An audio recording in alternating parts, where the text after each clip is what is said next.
All right, so we're gonna go live on Facebook. Got it. Hello, attendees. Thanks for coming on in.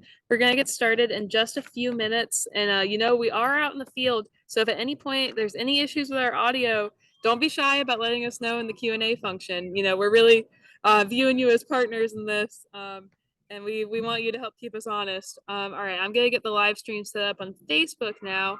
It's pretty cool that we do that, I think, because let's say you have to drop off early or you just really like the presentation and you want to share it with your friends and family, you can. The live stream is on Facebook and the recording will live there after this as well. And for those of you who did register on Zoom, we're going to be emailing out a link to the recording afterward. So just hang tight for that. We're not going to get started for about 5 more minutes. But that being said, if you already have lots of burning questions, you can go ahead and drop those in the Q&A. We really view ourselves as in conversation with you throughout this entire event. So you can keep on dropping those questions, and we're here for you as a resource. I see, I think my mom's on. Mom, could you let me know in the chat if the audio sounds good? Or let me know in the Q&A box if the audio sounds good.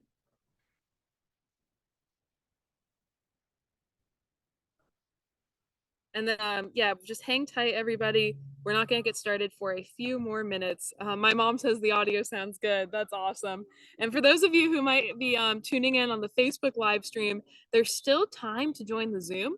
So you can go to bit.ly, so bit.ly/ClimateCast live, and you can actually still join today's Zoom event. And that's super important for those who are watching on Facebook. If you want to ask questions live, joining the Zoom event allows you to do that. And if you are watching the recording after the fact, of course, you can just email us. I'm at cnickerson@ufl.edu. If you're watching after this event and you have lots of burning questions, you can go ahead and send those my way.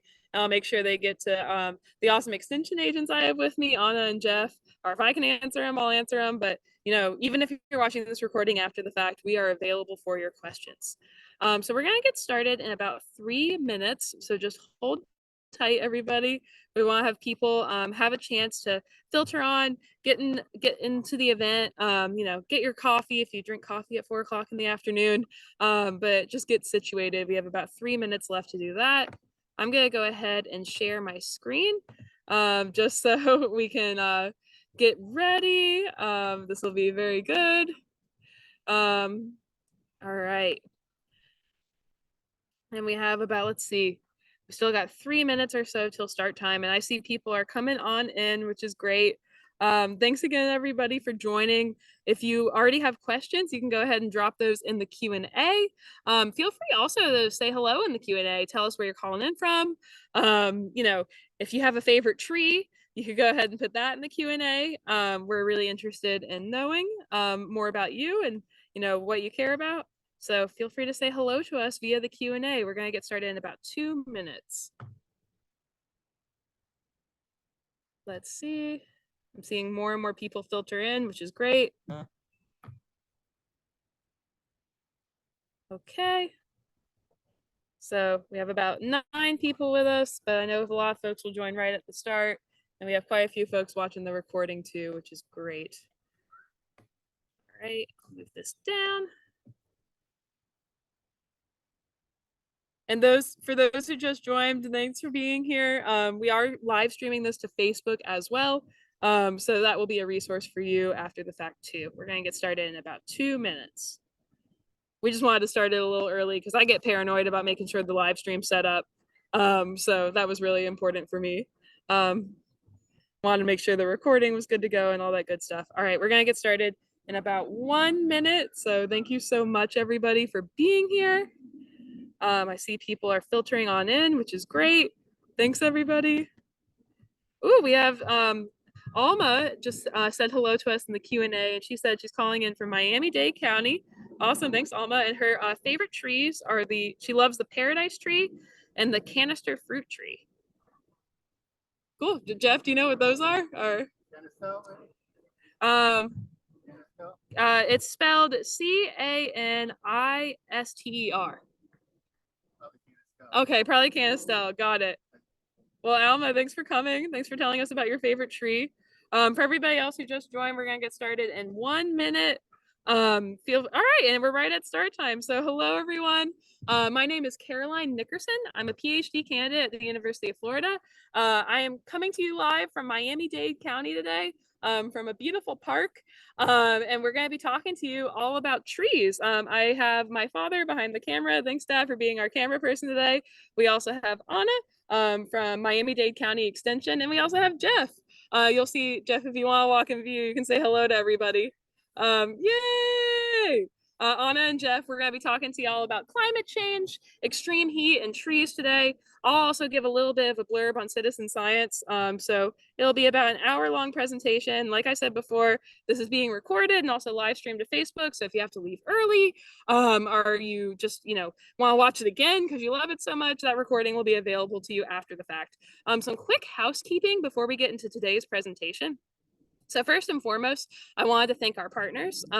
So we were funded today by SciStarter, a global citizen science organization, as well as the North American Association for Environmental Education. So thank you so much to them. I've also received support for my PhD from IC Change, from IFAS Extension, as well as from my department, the Department of Agricultural Education and Communication, and the Streaming Science Project, which is run out of the University of Florida. So thanks to all the partners who came together to educate us today. Make this program possible.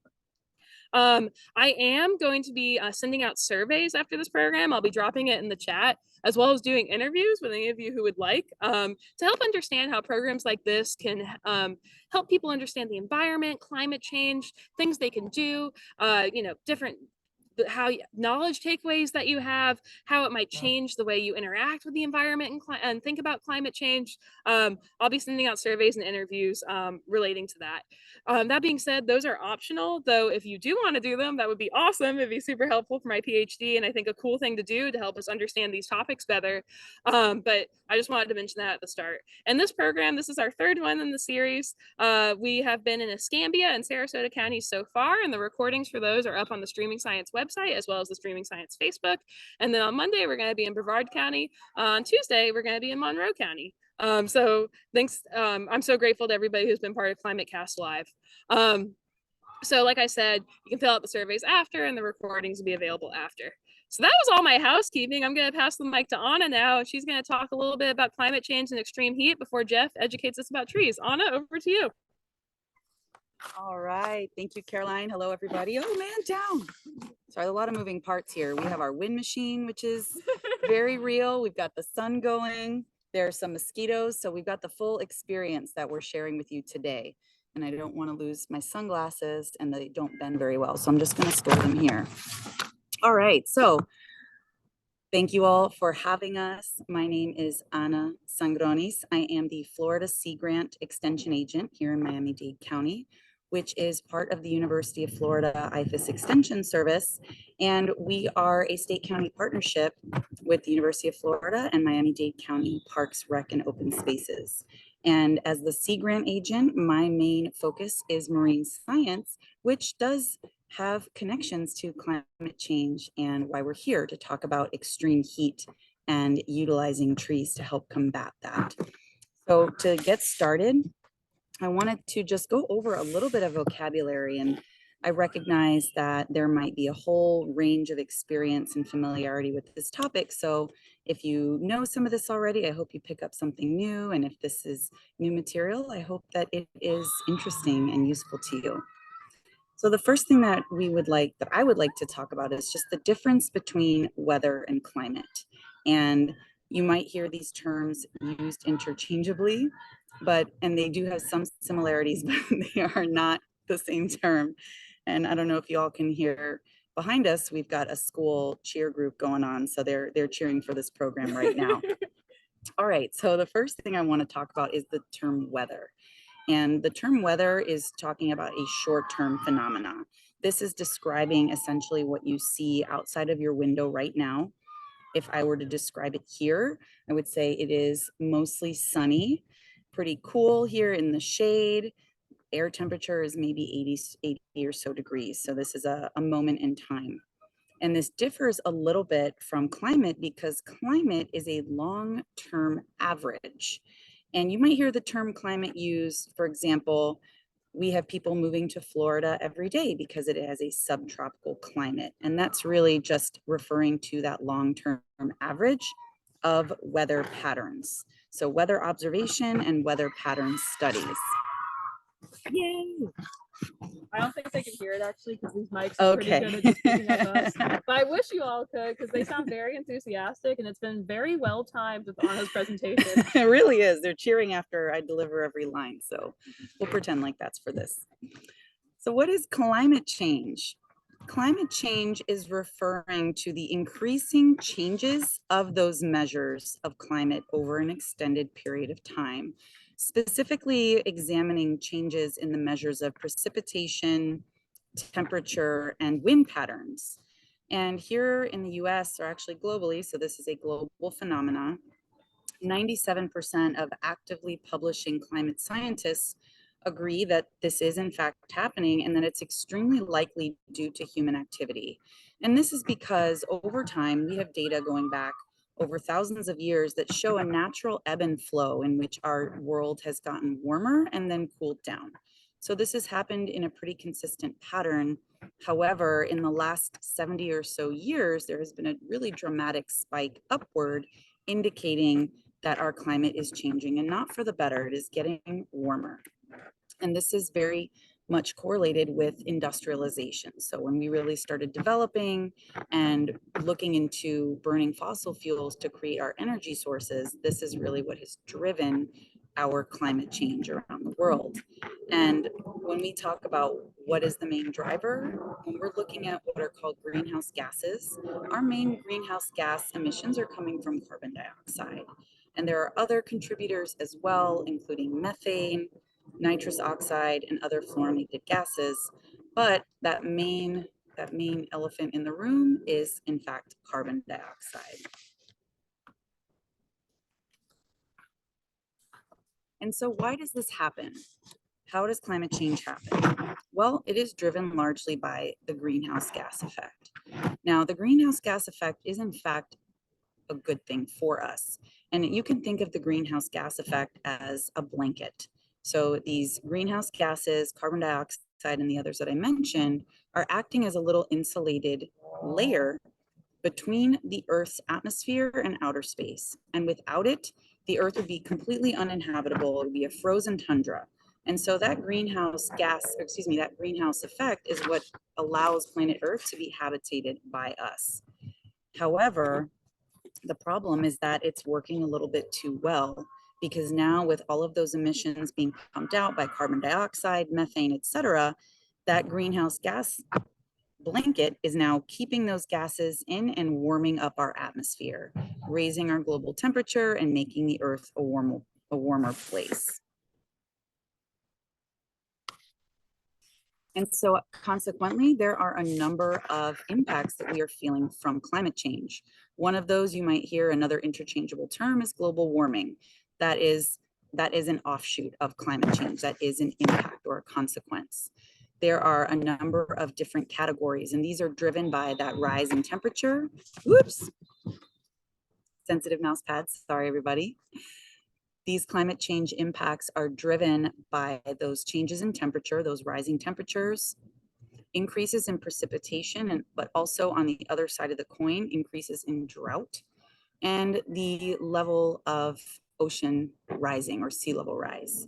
And so as you can see here, there are these cascade effects associated, and there's a lot of crossover between the two. And again, this is just a very brief and high level overview, but there are a lot of human health impacts that we're going to be feeling, that we're already feeling from climate change. These include heat-related and respiratory illnesses, trouble due to changing air quality. We're already experiencing changes in our agricultural production and challenges anticipated due to new pests and parasites coming our way.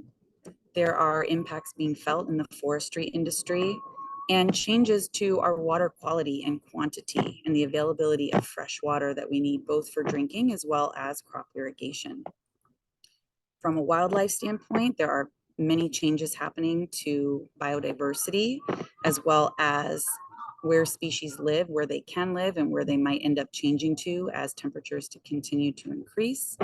And something that we're pretty familiar with here in Miami-Dade County are the impacts felt due to us being a low-lying coastal city, and that's namely coastal flooding and erosion associated with storms. So we've already experienced that, and we're expected to get more frequent and more intense coastal storms, namely hurricanes.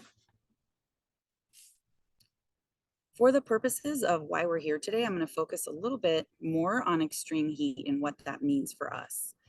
This graphic on the left is a great overview of some of what those health-related impacts may be. As I alluded to earlier, heat-related illness, and in some extreme cases, even death, injuries associated with severe weather events, air quality and air pollution having an impact on those with respiratory illnesses, and so many others, including mosquitoes being disease vectors for Zika, chikungunya, and many others. And where I really want you to focus is on that graphic on the right. And this is a graphic that's defining what are called danger days. And danger days is a term that was coined by the National Weather Service. And this is defined as a heat index of 105 degrees. So in other words, heat index, some of these terms get to be a little confusing. This is a combined measurement of air temperature plus relative humidity in the shade. So that combination gives what a person would presumably feel when you consider both of those factors. So in other words, the heat index is what you're seeing when you look on your phone and you see real feel X degrees.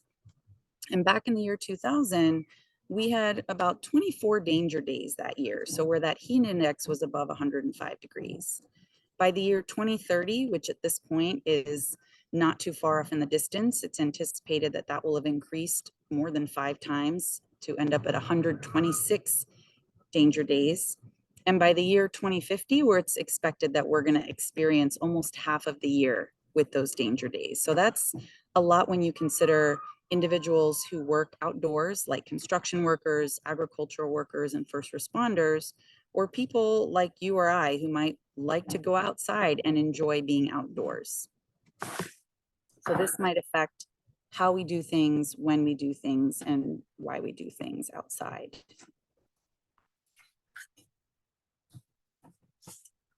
This graph, if you're still not convinced, this shows the days in Miami where the temperature was above 90 degrees. And if you look on the left, this graph starts in the year 1970, where there were roughly 40 days above the 90-degree temperature threshold. And if you fast forward to the year 2017, that number is at about 113. So 113 days, at least a third of the year above 90 degrees. And you can see by this graph that this is just continuing to be on an upwards trajectory.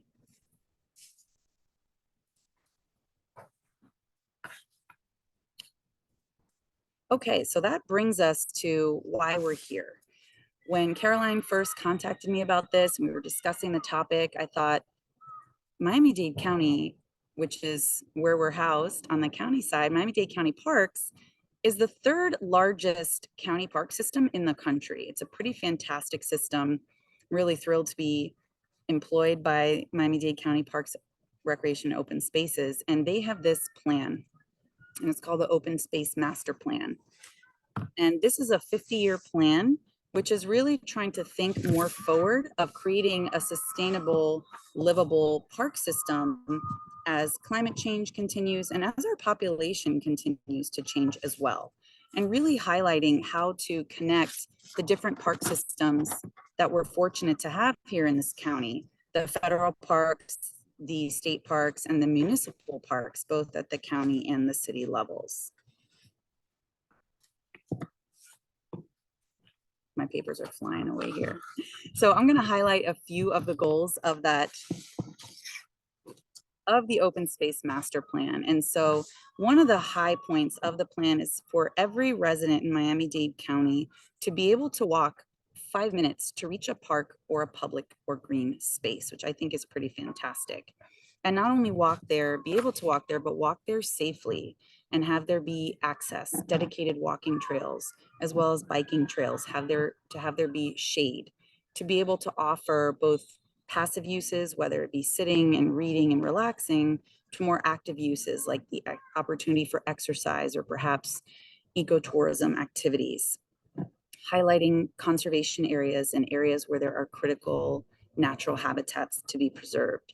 And another important component is to make sure that the residents are engaged in the development and the implementation of this plan. So I think being here at Kendall Indian Hammocks, not only is it a gorgeous location and a beautiful park, it ties right into everything that we've been talking about. And so before I turn the microphone over, I just want to invite you all to think about what you would like to see in a park, what draws you to a park or a green space. And speaking for myself, I want to sit down. I want to be able to sit on a bench or a chair or an area that is meant for that purpose. Ideally, I'd love there to be access to water, whether through a water fountain or one of those awesome fill stations where you can just put your bottle in and fill up.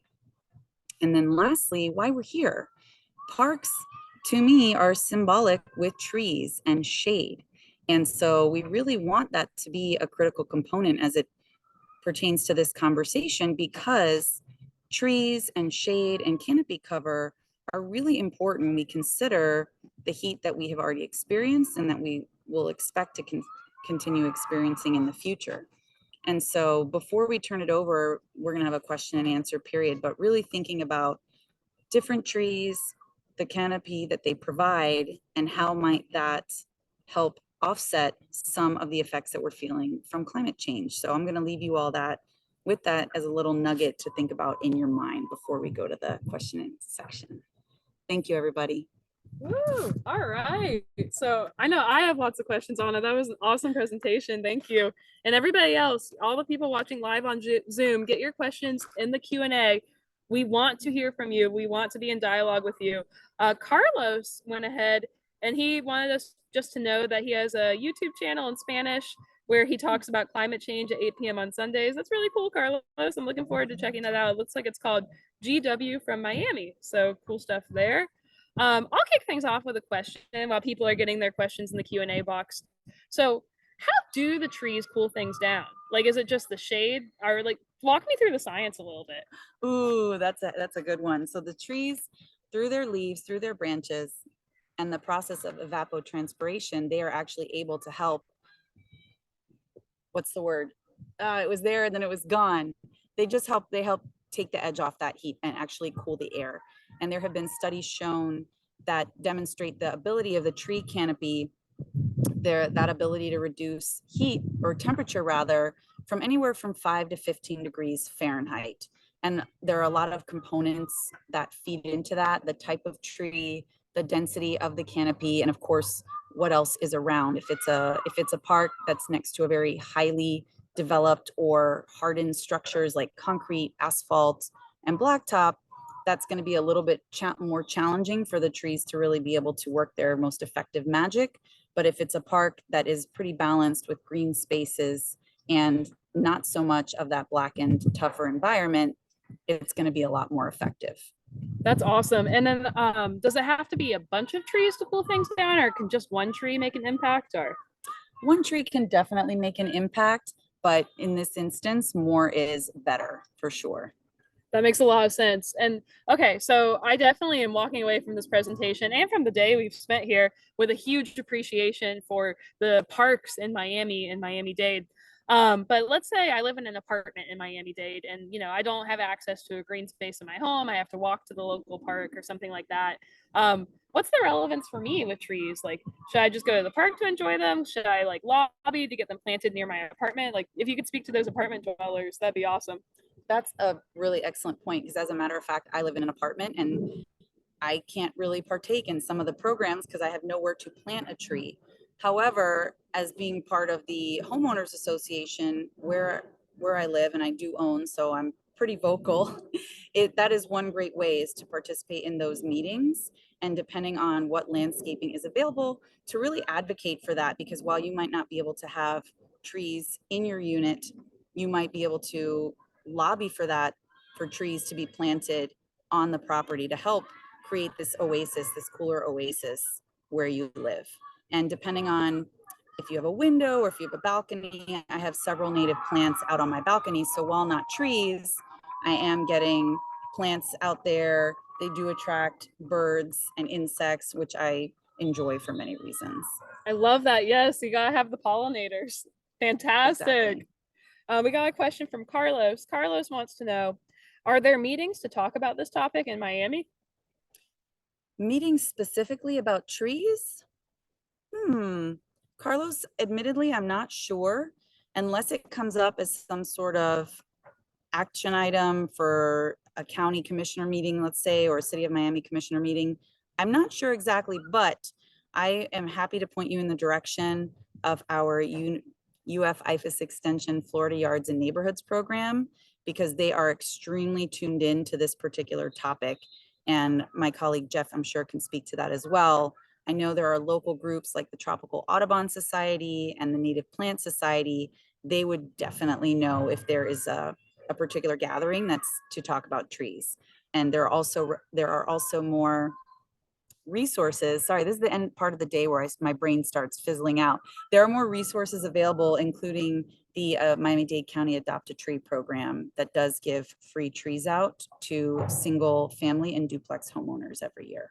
That's awesome. And you know what? Anna and I were talking about this before. We were like, if someone asks us a question where we don't know the answer, then we're definitely going to do some Googling, do some research, talk to other agents, ask around our. That's something we'll definitely follow up email and on the website, different in-person meetups about trees in Miami. I know for a fact there are a number of citizen science projects that you can do from anywhere that focus on trees, and I'll include some of those in the follow-up email too. Super. Yay. Okay, I have another question. So I know for some of the people watching, it's their first time hearing about extension. Could you tell us a little more about everything extension does? Because you know, you can get their help with these trees, right? But extension does so much. So Anna, get us up to speed. What does extension do? Oh gosh, how much time do we have left in the broadcast? All right. Oh, I'm looking at the wrong camera this whole time. I was looking at your webcam. Sorry, camera. All right. So extension, sorry, everybody. University of Florida Institute of Food and Agricultural Sciences serves as a branch of the University of Florida. And what that means is that we have an office, a University of Florida office in all of the 67 counties in Florida. And I, as well as my colleague Jeff, we will meet shortly, we work for the Miami-Dade County Extension Office. And Extension was created outside of the University of Florida, but exists around our country to provide science-based information to members of the community. And so their extension is comprised of lots of different subjects, if you will. I am the Sea Grant agent or Marine Science Extension agent. My colleague Jeff is the Tropical Fruit Extension agent. We also have agents in other parts of agriculture and horticulture. We have 4-H extension agents who work exclusively with youth. We also have community resource development and different nutritional programs as well. And the whole premise behind extension is to take the science that is being done at University of Florida and other research and academic institutions and extend it or connect it to members of the community. And we do this to teach people things, and then beyond that, teach them things that they can understand and apply in either their life or their work. So that's extension in a nutshell. So we are a public resource. If you have a question about what fish did I see when I was snorkeling, I can answer that. If you have a question about, hey, I found this bug in my backyard, I can't answer that, but I can connect you with the person that can. And likewise, if you have any sort of question like that, we will find you the answer. We are here to help. Awesome. That's amazing. And then we got another question. Well, actually, this is a comment from Sam. Sam says, go Gators. Plug for the Broward County Master Gardener program through IFAS.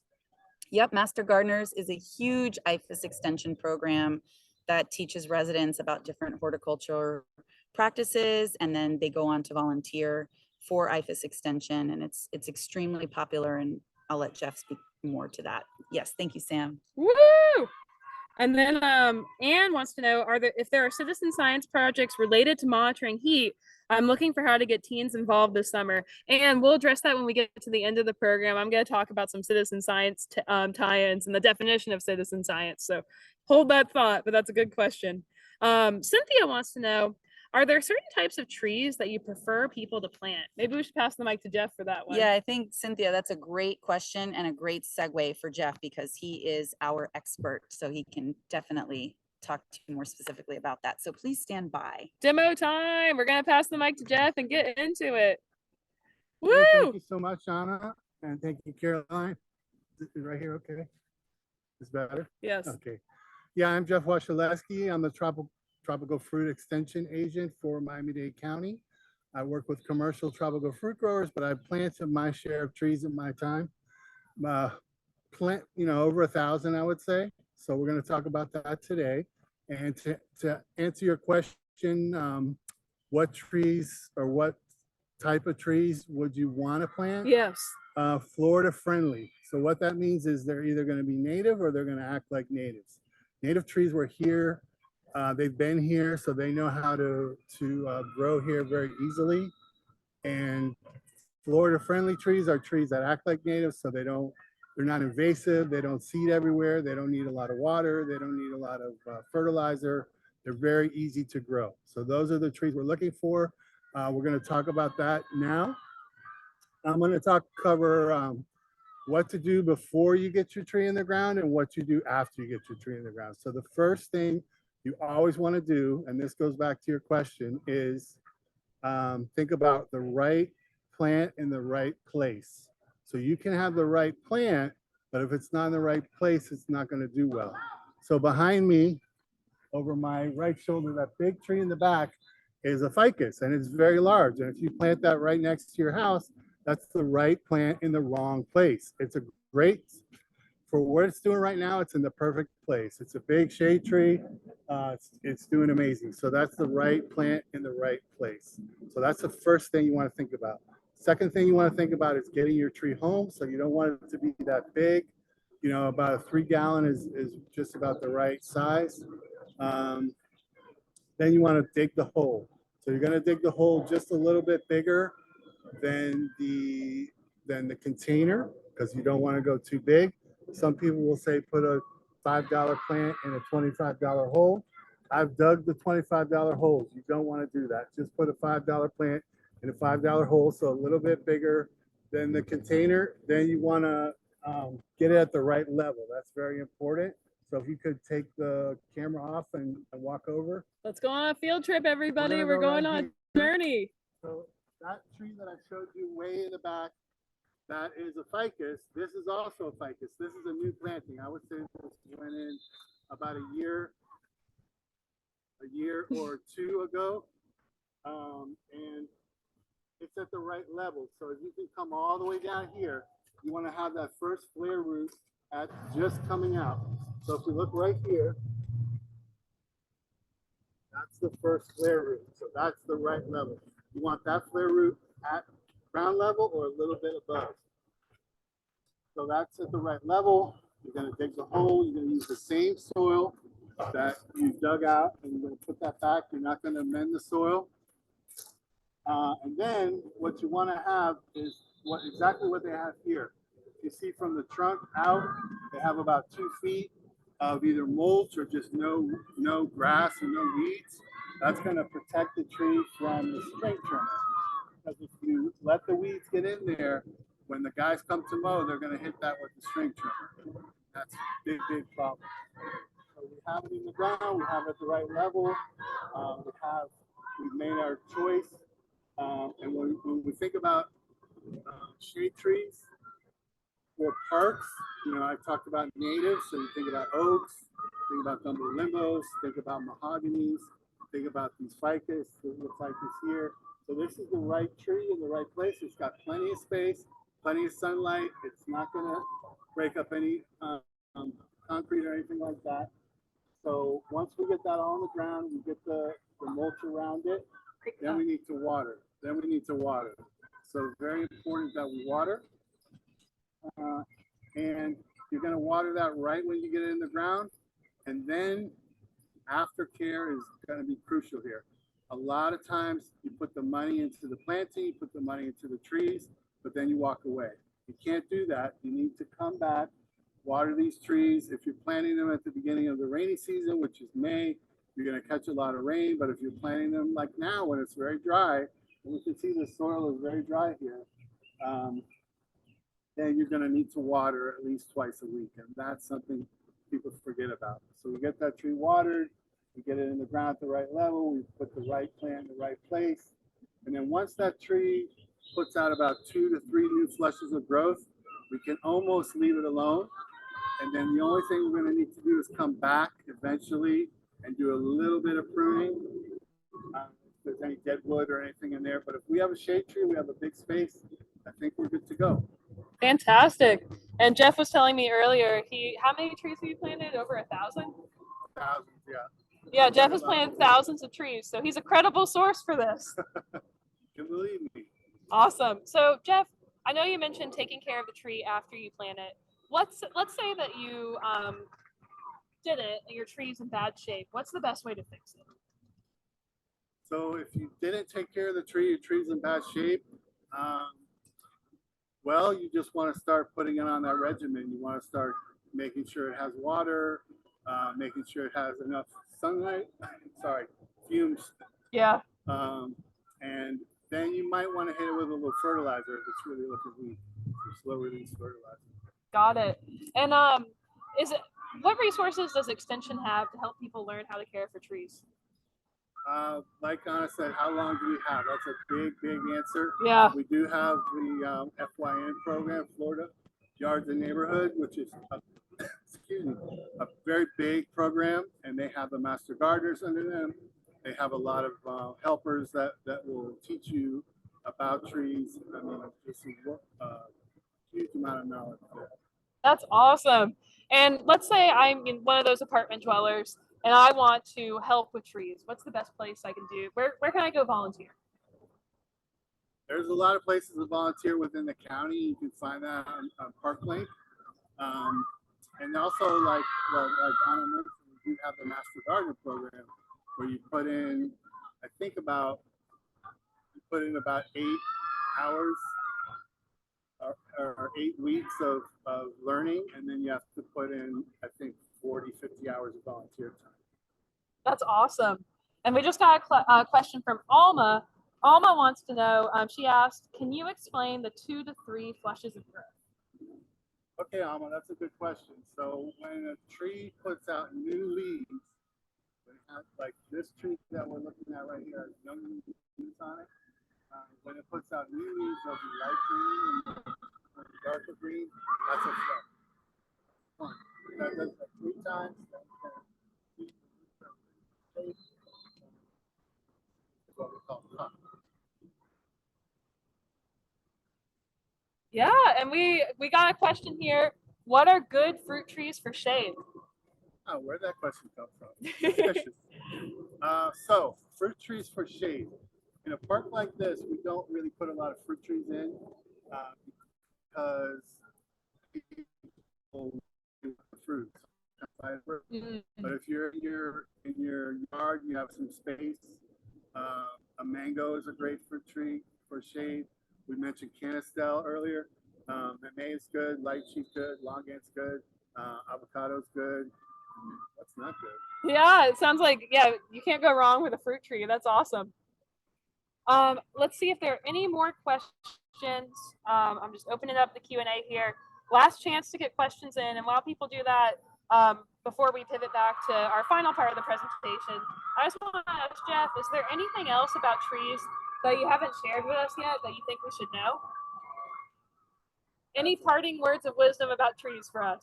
The best time to plant a tree is 100 years ago. The second best time to plant a tree is right now. I love that. That's great words of wisdom. That was Confucius who said that, right? I think it was me. It was Jeff. Here we go. Thank you so much, Jeff, for educating us today. I'm checking the Q&A one last time, see if there are any other questions. And if people are going to plant just one tree, what is your go-to recommendation? You got to put the right tree in the right place. So it depends on how much space you have. Got If it. you've got a small little area and you want a nice flowering tree, you go with a lignum vitae. If you've got a big area, you want shade, you go with something like a tried and true oak. Got it. It really depends. Then you have mangoes. That fits right into. Yeah. So if you all take nothing else away from today, right tree for the right place. That's our takeaway message. Thank you so much, Jeff. Sure. Awesome. All right. I'm going to get back to the final part of our presentation. So I'll just share my screen one more time so we can end out today. This has been very educational for me. I know I am hyped up to go plant some trees and take care of them after. That's very important too. We had our question break and we talked about how extension is a resource for you. So I know we have people from all over the state watching today, just not just Miami. As Anna said earlier, there's an extension office in your county. I also saw some of my global friends registered. I think we had a registrant from Uganda. There are also international extension resources too. This is a little bit behind the scenes, but we just watched a school bus hit a stop sign. This is what you get when you're in the field doing programs here.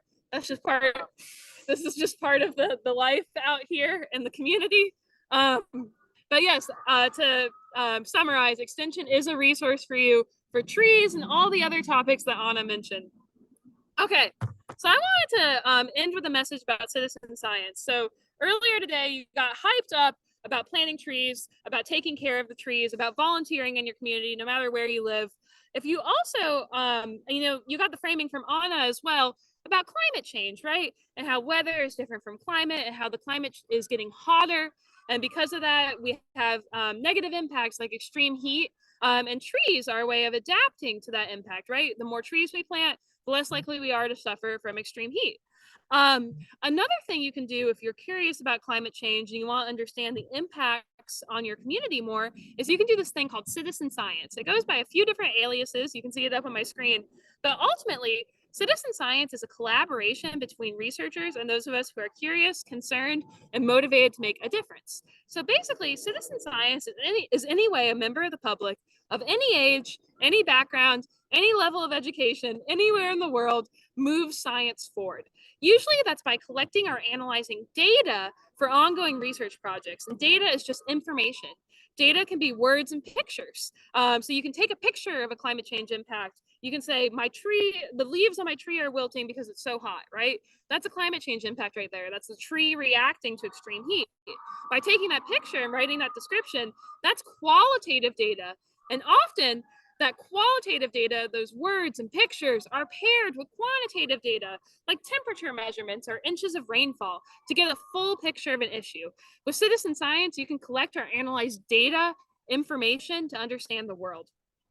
So citizen science is a really broad field. If you're interested in it, go to SciStarter. There are thousands of projects out there addressing every type of science, everything from health to astronomy to zoology and everything in between. But I typically do citizen science to address the environment and climate change. And a big reason why I do that is I definitely feel overwhelmed by climate change. It's scary.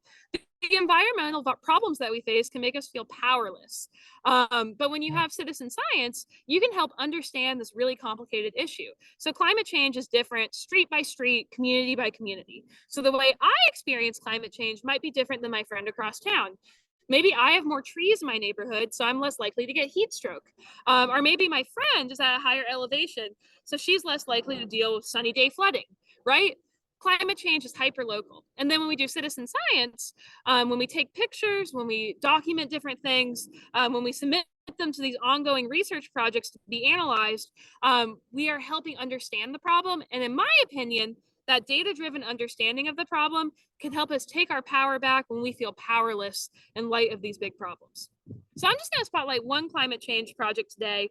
This is separate from extension. It's called I See Change. It's a global community of people just like you who are documenting the real life effects of climate change and contributing to solutions. And Miami is actually a really big hub for I See Change. They have a formal partnership with the city where they're trying to get folks to submit pictures of flooding and other hazards. You can submit pictures of any type of climate change hazard, maybe even drought, extreme heat. If you are able to observe some extreme heat impacts, you take a picture, you describe it, and more importantly, you give your assessment of what the impact on the community will be. So you can see with this observation here, Lauren took a picture of flooding in Miami Beach, and she said lots of sidewalks being flooded during the recent storm and tide, saw a senior walking through watery areas and worried he'll slip. So she gave her assessment of what's going on in the community, what she was concerned about. That's important qualitative data right there. And that's paired with the quantitative data, so the inches of rainfall and the other measurements to get a full picture of climate change. And then the city can use this data and zoom out to target different areas for infrastructure development. So the citizen science portion is that data-driven understanding, and citizen science can be the foundation for action potentially. So if you want to participate in IC Change, you go and make an account. If you make it with the same email address you used to make your SciStarter account, all your contributions will track back in your dashboard. Then you just post your sighting, and then you can browse the other sightings and you can see, okay, what's going on in the community. So that's IC Change. I really hope you all participate. And if you choose to do my interviews, you'll be able to share your screen on Zoom and show me what you did with IC Change so I can understand these projects better. I also wanted to plug, if you're looking for an excuse to do IC Change, April coming up is Citizen Science Month. And at SciStarter, where I work with SciStarter outside of what I do at UF. At SciStarter, we're trying to get 1 million acts of science in April. So if you submit an observation to IC Change, that is an act of science. So I hope you all participate in that. So we're going to pause for final questions here. If there's anything else about trees, or if you have any questions about extension for Anna and Jeff, now's the time. If you have more questions for me about citizen science, you can ask those too. I know I'm going to be doing some research and following up with Anne about heat-related citizen science projects. That's a great question. But final question break. There are no bad questions here. And while we wait on people to get their questions in the Q&A box, I wanted to ask Anna, is there anything else that you want to tell us today that they haven't had a chance to share yet? I'm so glad you asked, because that's why I was creeping into the frame. I realized there were a couple of points that I forgot to mention earlier. And so I just wanted to highlight one that's very notable was that last summer of 2023, it was really, really hot. And it felt hot, it felt hotter, and it was, in fact, officially scientifically hotter. According to the National Oceanic and Atmospheric Administration, or NOAA, the summer of 2023 was the hottest summer on record for North America, South America, Asia, and Africa.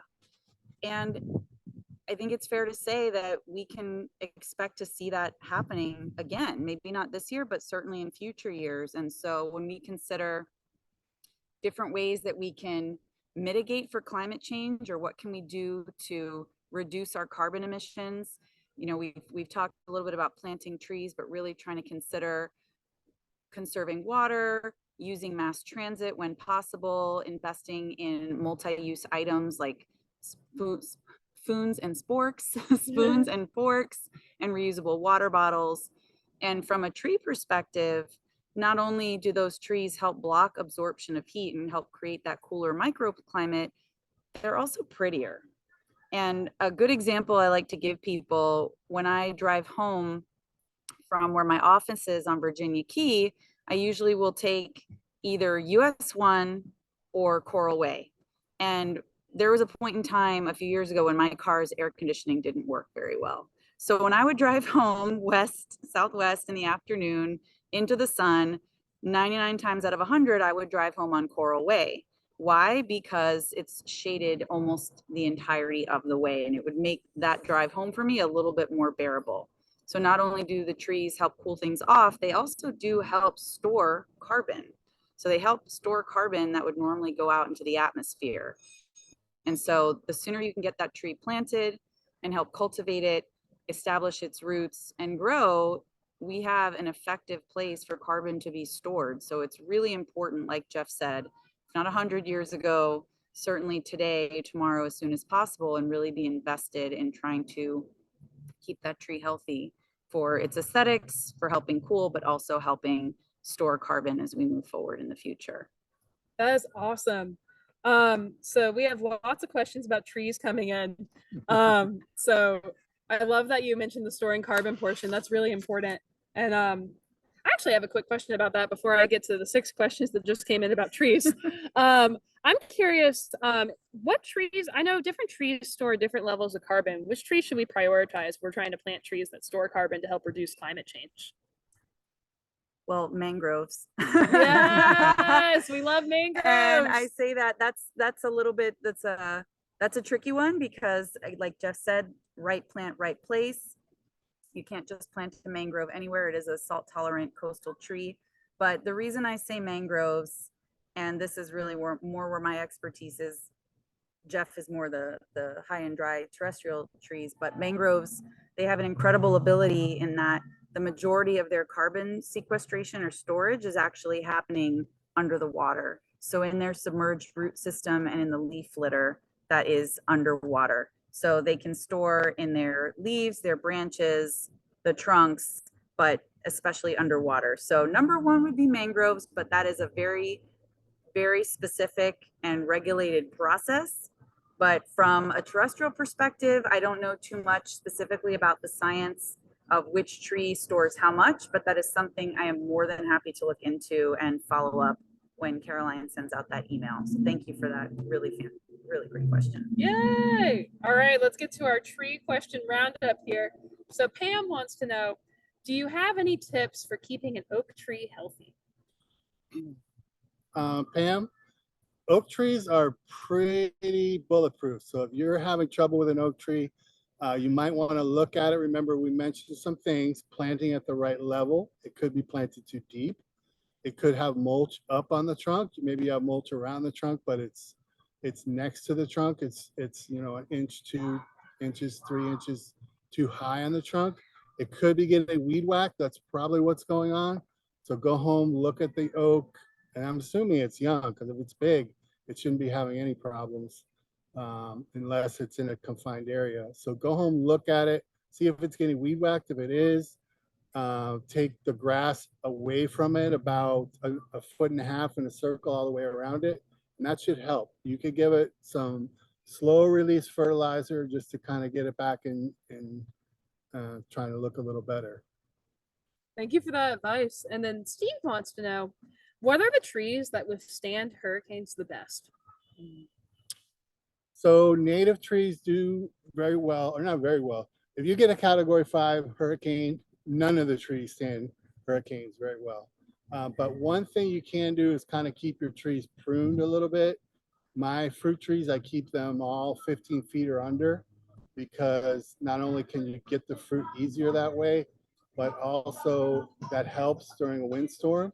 But you want deep rooted trees. Unfortunately, our limestone here doesn't let you get that deep, but something like an oak, a mahogany will survive well. A gumbo limbo will survive, but it will break up. It's a very soft wood. Native tamarind should do pretty well. So if you want a big tree, those are good. All right, that's good stuff. Sam has a pretty specific question here. He says, Jeff, I have a guava tree which thrived for 3 seasons and produced bountiful fruit of good quality. However, since 2022, it has declined and is now not fruiting, nor even thriving. It is in soil that produces mangoes nearby, and it's been fed as frequently as those productive trees. What is going on with this tree? I don't see any parasites. So what's going on with Sam's guava tree? Well, Sam, that's off topic, so I'm not going to answer. No, just kidding. Guavas do get a lot of whiteflies and things like that at scale, so that's something that could be happening. Guavas also, though, take very well to a good hard pruning. So I think what you should do is go in about chest height and just prune the heck out of it and see if it comes out of it. That's what I would do. Awesome. Yeah, Sam, give that a try and then email us and let us know how it goes. If it goes well. Yeah, if it goes well. If it doesn't, I didn't say nothing. Yeah, if it doesn't, it wasn't from Jeff. Okay, Sam says thanks. Awesome. Cynthia wants to know, if someone wants to plant a palm tree, what kinds of palms do you prefer? Palm trees, I love palm trees. One you want to probably stay away from, and I'm going to talk about some native palm trees. One you want to probably stay away from is the royal palm. It's a big, stately, beautiful palm. If you've got a big area, it's good, but it'll get huge, and each frond that drops down will fill up more than your garbage can. So that's one you want to stay away from. There's some palm trees just that I'm looking at. These are Thrinax radiata. I don't know if you can turn. Yeah, Dad, turn it around. And my dad's the These are cameraman great for those ones. who came in late. This is a great one. These right here, these are Rhinax radiata, the Scotch palm. They grow fairly slow, but then they just kind of sit there like that, so they don't get too big. These are the ones I really like. And sable palm is kind of in between the royal palm and the Scotch palm. Sable palm is actually our state tree, and that's those are all native. So the smaller one, go with go with the sable palm. And I say, hey, sable palm, state tree, why not? And then our audio went out there, but that's okay. So everybody, Jeff was just summarizing different types of palm trees. Oh, there's a sable right there. Fantastic, everybody. That is our state tree. Okay. And then we have one last question here. Carlos wants us to talk more about carbon emissions, like sources of carbon emissions and things like that. So maybe Anna, you could take that one. Yeah, briefly, Carlos, it's the burning of fossil fuels to produce our energy. So we rely very heavily on these, at this point, we could almost call them more antiquated sources.